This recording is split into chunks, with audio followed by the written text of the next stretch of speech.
guy, and me and him were standing in the gap and praying one night, about 8 o'clock at night in my barracks, while all the other guys outside were having a big party, when out of my mouth came a strange prayer. I said, let me experience the sorrows, the pains, and the horrors of hell, for I can have compassion on them that are going there. And Paul said, whether in the body, out of the body, I don't know, but the floor of my barracks opened up, and I fell into hell for 2.5 hours.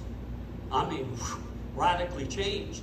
But it was all through prayer. When an angel of the Lord came into my barracks and took me into heaven just a couple of weeks later, I was in prayer once again. I'm talking about intimacy with God, oneness with God, fellowship with God, spending time with the Lord. Now, I realize, and we'll look at this today, because I really want to kind of I'm going to show you why you must pray.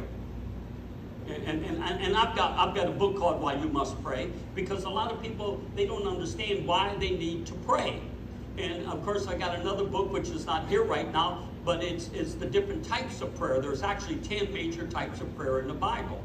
And I'm not trying to complicate it, it's there. And if it's there, it must be important, right? How many of you believe everything in the Bible is important?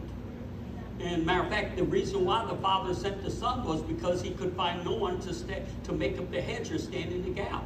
Or let me say it this way, he could find nobody to pray. But now that's kind of strange, because those priests were always praying.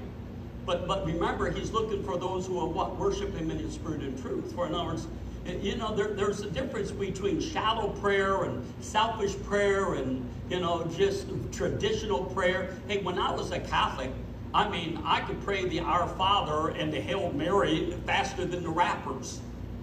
Because when I would go confess my sins to the priest, he'd always, Father Buddy, he'd give me, always said, pray 10 Our Fathers and pray 10 Hail Marys. And I'd go out there and I mean, Hail Mary, full of grace, the Lord is with thee, blessed are thou among women, blessed be the fruit. I mean, I could wrap it off. But how many of you know it accomplished this much?